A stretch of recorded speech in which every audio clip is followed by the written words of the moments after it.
My girlfriend posted the stupidest thing I've ever read, and it blew up our lives. I'm not even exaggerating. It all started last Tuesday. I was scrolling through my phone on my lunch break when I saw the post from my girlfriend, Jenna. It was one of those generic, inspirational quote images with a sunset background, but the text was what got me. Don't let your boyfriend stop you from finding your husband. I just stared at it. After 4 years together, living in an apartment I'd had before she even moved to the city, this is what she puts out there for everyone to see. I didn't even think. I just commented, "Good luck finding him."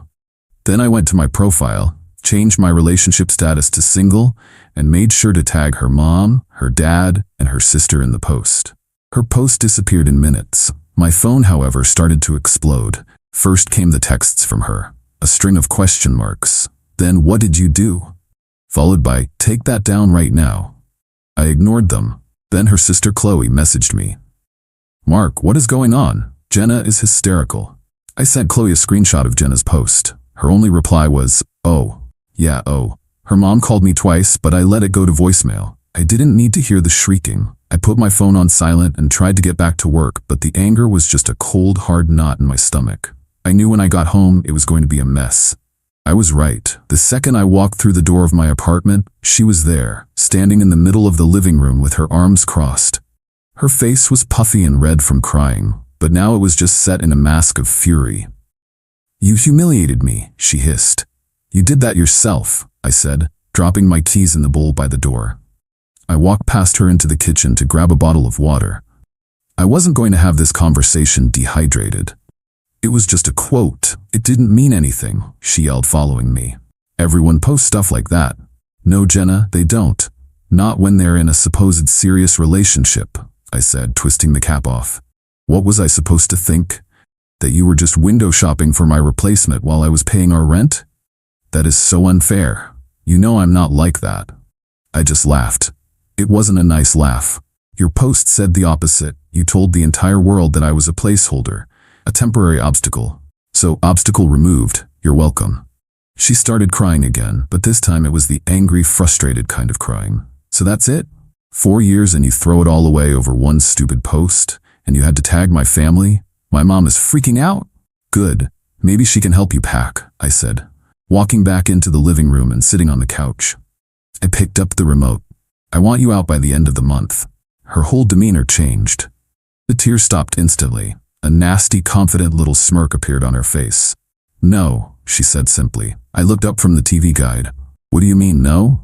I mean, no, I'm not leaving. I live here. I get my mail here. My name is on the lease. You can't just kick me out, Mark. That's not how it works. I have tenants' rights. She stood there, looking so proud of herself for knowing that little legal tidbit. She really thought she had me. She figured she could stay here, rent-free, while she figured out her next move, probably while simultaneously auditioning for the role of husband. The thought of her bringing some other guy into my apartment, sleeping in the bed I paid for, while I was stuck here, made something in my brain snap. We'll see about that, I said, my voice dangerously quiet. She just shrugged, turned on her heel, and flounced into the bedroom, slamming the door behind her. I sat there on the couch for a long time, the TV humming in the background, and I started making a plan. This wasn't just a breakup anymore. This was war. The next few days were a special kind of hell. She'd be sickeningly sweet one minute, asking what I wanted for dinner, and a monster the next, blasting music until 2 a.m. on a Tuesday. She started having friends over constantly, loud, obnoxious people who left messes I always ended up cleaning. One night I came home and found one of her friends, some guy named Todd with a punchable face, sitting on my couch drinking my beer, with his feet on my coffee table. I walked in, looked at him, looked at Jenna and just said, "Get him out." Jenna rolled her eyes. "Mark, don't be a jerk. This is Todd. We're just hanging out. I don't care if he's the Pope. Get him out of my apartment, now." The ensuing fight was epic. It ended with her screaming that she could have whoever she wanted over because it was her apartment too. That was her big mistake. The next morning, I sent an email to my landlord, Mr. Henderson. He's an old grumpy guy who has owned the building for 40 years and hates drama more than he hates anything else. I wrote, subject, lease question, apt 4B. Hi Mr. Henderson, hope you're well. I have a quick question about our lease agreement. My co-tenant Jenna and I have recently ended our personal relationship. She has begun having guests over at all hours, creating significant noise disturbances and violating what I believe is the quiet enjoyment principle for myself and potentially other tenants. Could you please clarify the policy on overnight guests and excessive noise as stated in our signed lease? I've attached a copy for your convenience. I attached the PDF of our lease, which I had saved on my computer. I had already reread it 3 times. An hour later, I got a reply. Mr. Henderson was nothing if not efficient. His email was blunt. Mark, see Section 7, Clause C of your lease agreement. Guests of tenants are not permitted to stay for more than 3 consecutive nights in any 33rd-day period without prior written consent from landlord. Tenants are responsible for the conduct of their guests. Any activity that disrupts the peace and quiet enjoyment of other tenants, as determined by the landlord, is a direct violation of this lease. This is your only warning. Any further complaints from you or other tenants regarding noise or unauthorized long-term guests will result in a formal notice to cure or quit being issued to both leaseholders.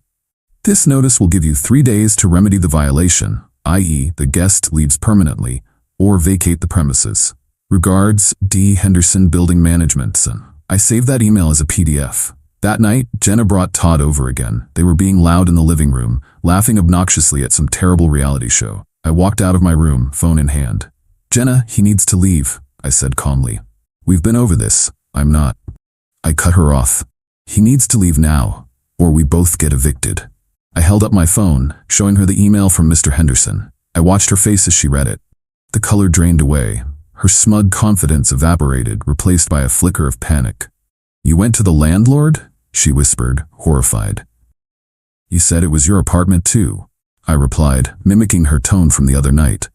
That means you're responsible for following the rules too. He leaves in the next 5 minutes, or I'm calling Mr. Henderson to report a lease violation. Your choice. Todd, who had been watching the exchange like a tennis match, suddenly seemed very uncomfortable. He stood up, grabbing his jacket. Hey man, it's cool. I was just leaving anyway. He practically ran out the door. Jenna stared at me, her mouth opening and closing like a fish. She had nothing to say. I had taken away her new favorite toy. She retreated to the bedroom, and I had the first quiet night in a week. The victory was small, but it was a start. The eviction threat hung in the air now. She knew I was serious. She had a deadline, whether she liked it or not. With the threat of eviction looming, Jenna's strategy shifted. She couldn't use the apartment as a weapon anymore, so she moved on to our possessions. The next Saturday, while I was out getting groceries, she sent me a long, rambling text message. It was a list of everything in the apartment that she was claiming was hers. The list included the 65-inch OLED TV in the living room, the custom gaming PC on my desk, the surround sound system, and even the expensive espresso machine in the kitchen. She ended the text with, "These were gifts and things we bought together, so I'll be taking them when I move out.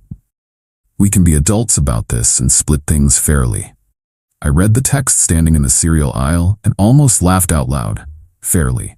Not a single item on her list had been purchased with her money. The TV was my bonus from work 2 years ago. The PC I had built myself, part by part, over 6 months. The espresso machine was a birthday gift to myself. She had contributed exactly $0 to any of it. This wasn't about fairness, it was about leverage. She was trying to hurt me financially on her way out the door. I didn't reply to the text. I finished my shopping, went home, and put everything away. She was in the bedroom, pointedly ignoring me. I went to my office and started digging through my digital files. It took me about an hour, but I found them all. The digital receipt from Best Buy for the TV, with my name and my credit card number on it, dated October 17th, 2023. The series of invoices from Newegg and Amazon for every single component in my PC, from the motherboard to the graphics card. The receipt from Williams-Sonoma for the espresso machine. I saved them all into a single folder on my desktop, naming it Evidence. Then I scrolled way back through my text history with her. I found a message from the day after I had the TV mounted on the wall. It was a picture of her smiling on the couch with the new TV in the background. Her text underneath it, sent at 8:14 p.m. on October 18th, 2023, read, "Movie night is so much better on your insane new TV. Thanks for letting me use it." I took a screenshot of that conversation. It felt good, like stacking ammunition. My friend Dave called while I was organizing the files. "How's life in the war zone?" he asked. About to get tactical, I replied. I explained her latest move, the list of demands. No way, he said. She's really trying to take your PC? Does she even know how to turn it on?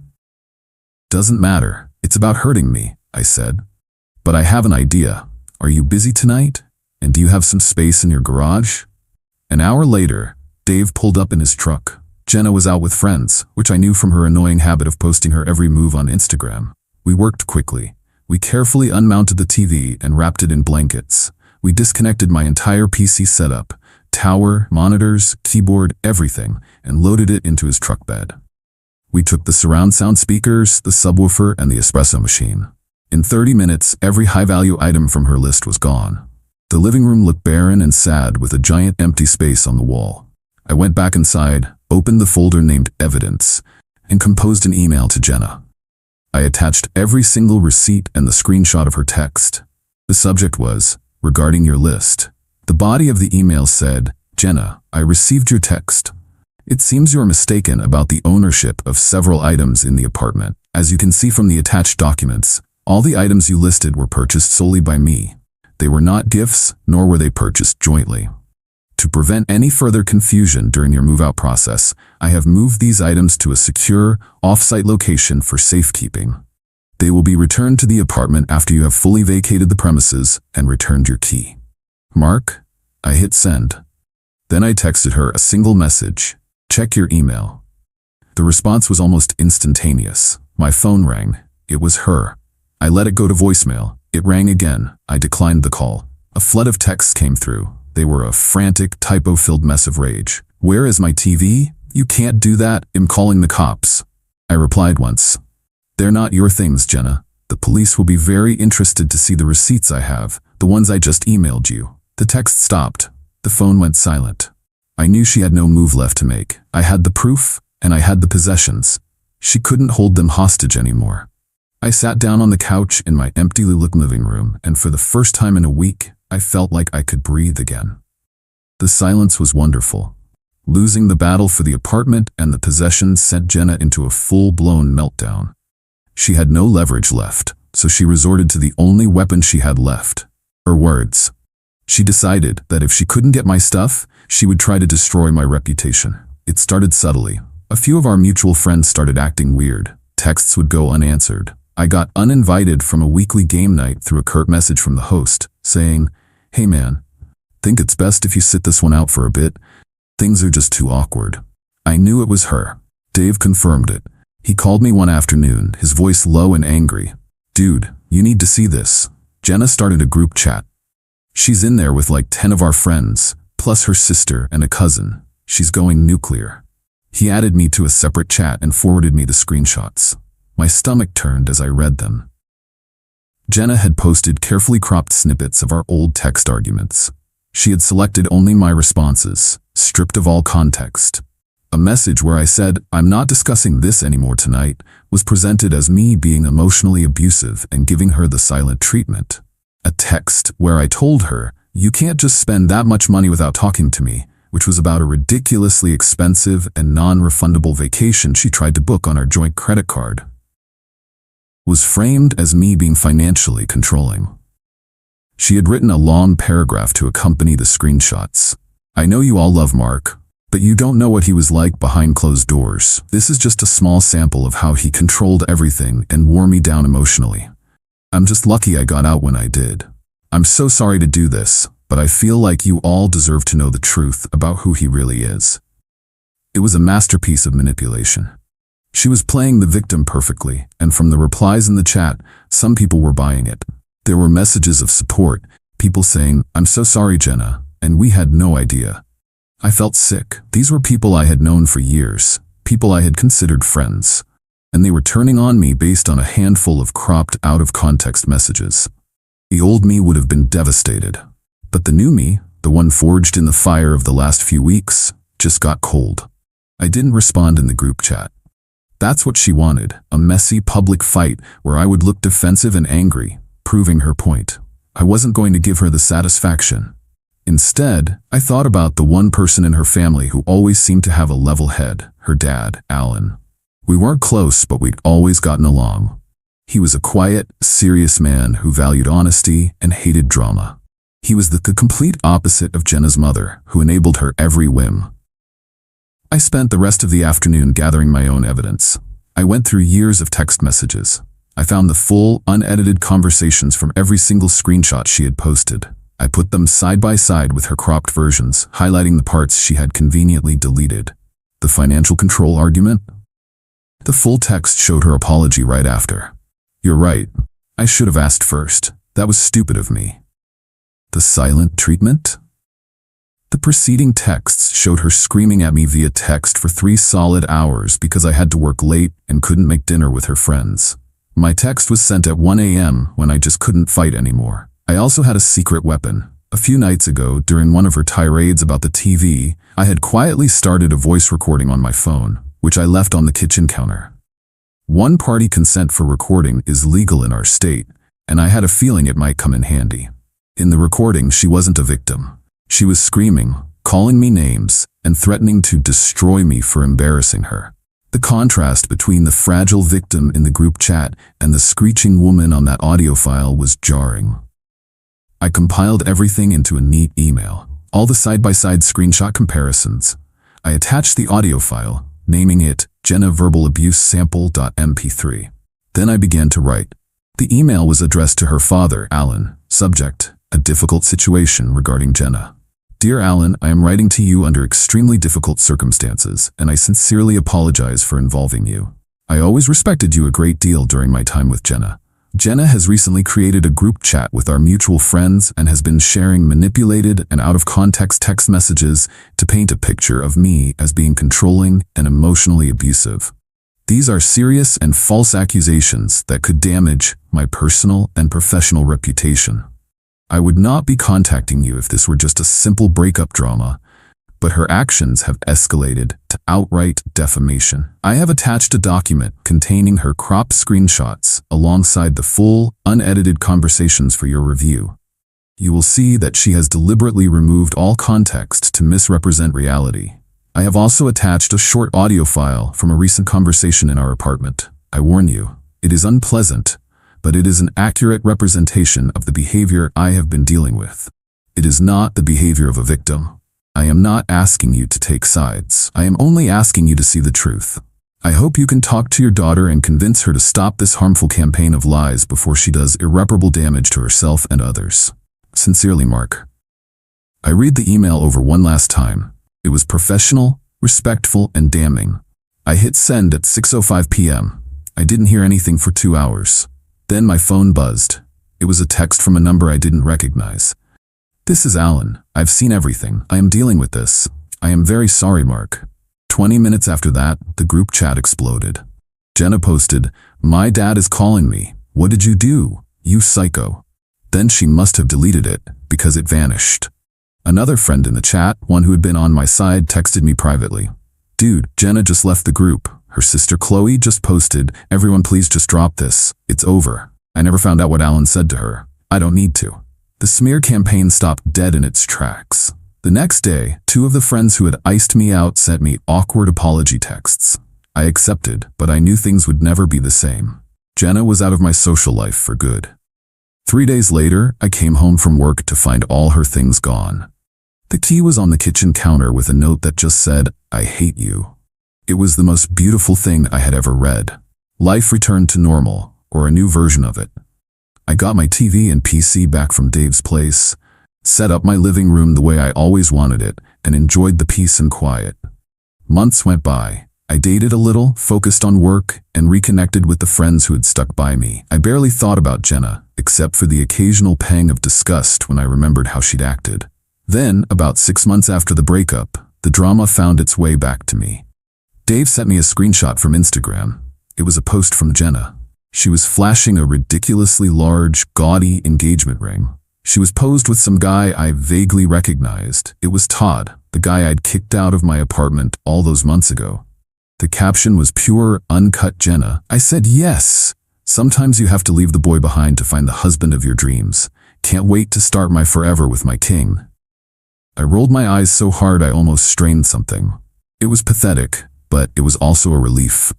She was someone else's problem now. The post was followed by a flood of stories about their wedding plans. They were moving fast. She announced they were having a massive engagement party at the Grove, a fancy, upscale restaurant and event space downtown. She made sure to tag the venue in every post, showing off the menu selections, the floral arrangements, the custom cocktail list. It was a full-scale social media production designed to show everyone how much she had won the breakup. Something about it bugged me. The whole thing felt desperate and rushed. I knew for a fact that Todd worked a dead-end sales job and had 2 roommates. There was no way he could afford a party at the Grove, let alone the ring on her finger. And I knew Jenna's finances were a disaster. She lived paycheck to paycheck and had a mountain of credit card debt. So who was paying for all this? Out of curiosity, I did a little digging. The Grove had a public-facing events team, and I had actually worked with one of their managers, a woman named Maria, to plan a corporate holiday party a couple of years back. I still had her email. I also browsed the Grove's website and found their private events policy packet available for download. I scanned the PDF and one section jumped out at me. It was their payment policy, and it was ironclad. Section 4, Payment Schedule. A non-refundable deposit of 50% of the estimated total is required to secure a date. The remaining 50% balance is due and must be paid in full, no less than 14 business days prior to the event date. Any outstanding balance on the day of the event for additional services, e.g., open bar overages, must be settled before the conclusion of the event. The Grove reserves the right to cancel any event for which the final payment has not been received by the deadline. I remembered the chaos of our work party, how strict Maria had been about getting the final check from my company 2 weeks out. They didn't mess around. Jenna's party was scheduled for a Saturday, Chet just 3 weeks away. I wondered if she'd read the fine print. A week before the party, an idea, a terrible, beautiful, petty idea, began to form in my mind. It was a long shot, but the thought of it was too delicious to ignore. I created a new, anonymous email address. It took 5 minutes. The night of the engagement party, I saw the pictures start to pop up on social media from some of our old mutual acquaintances. Jenna in a white dress, Todd in an ill-fitting suit, both of them with plastered-on smiles. They were there. The guests were arriving. Everything seemed to be going according to plan. At 7:30 p.m., half an hour after the party was scheduled to start, I logged into my anonymous email account. I sent a message to Maria, the event manager at the Grove.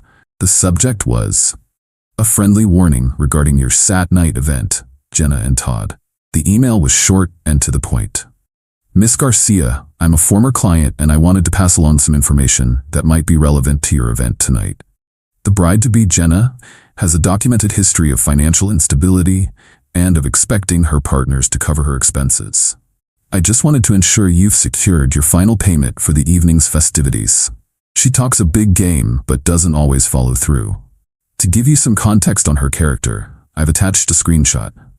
This is a public social media post she made while in a previous long-term relationship, just before she left that partner. Hope the night goes smoothly for you." I attached the original screenshot, the one that started it all. The stupid quote with the sunset background, "Don't let your boyfriend stop you from finding your husband." I hit send, closed the laptop, and went to watch a movie. I had planted the seed. Now I just had to wait and see if it would grow. I didn't have to wait long. About an hour and a half later, my phone started buzzing. It was Dave. I answered. "You are not going to believe what I just heard," he said, and he was laughing so hard he could barely speak. One of his coworkers was at the party as a +1 and had been feeding him live updates. According to Dave, Maria, the manager, got my email. Spooked, she had discreetly pulled Todd aside and asked to confirm the final payment had been made. Todd, looking confused, said he thought Jenna's father was covering the whole thing as a gift. So, Maria went to find Jenna. She pulled Jenna aside, and in the middle of her own party asked for the outstanding balance of over $5,000. Jenna, cornered, admitted that she thought Todd had paid it. The whole thing unraveled right there on the floor of the fancy restaurant. Todd and Jenna started arguing in hushed, angry whispers. Then Todd went to find Jenna's dad, Alan, who confirmed he had only given them a check for a couple $1,000s as a gift toward the party. Not to pay for the entire thing. He had assumed correctly that 2 engaged adults would be able to cover their own party costs. The argument escalated. Todd, realizing he had been played by Jenna, who clearly expected him to magically produce the money, lost it. Voices were raised. Guests started to stare. The manager, seeing a disaster unfolding and a bill going unpaid, put her foot down. Pay now, or the party was over. The bar was closed, and the kitchen was told to stop sending out food. The public humiliation was too much. Todd and Jenna had a final, explosive argument near the coat check. He allegedly called her a lying, manipulative gold digger, threw the ring box at her, not the ring itself, just the box, and stormed out of the restaurant, leaving her there in her white dress with her family and all their friends watching. The party was officially dead. The guests awkwardly shuffled out into the night. Dave was still cackling on the other end of the line. He literally walked out on her at their engagement party. "You can't write this stuff."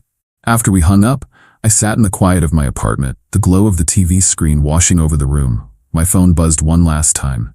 It was a text from Dave. "Heard the party was a train wreck. Fiancé walked out." I smiled, a real, genuine smile. I typed out my reply. "Looks like she's still looking for her husband." Then I opened up her contact, pressed block, and deleted the conversation for good.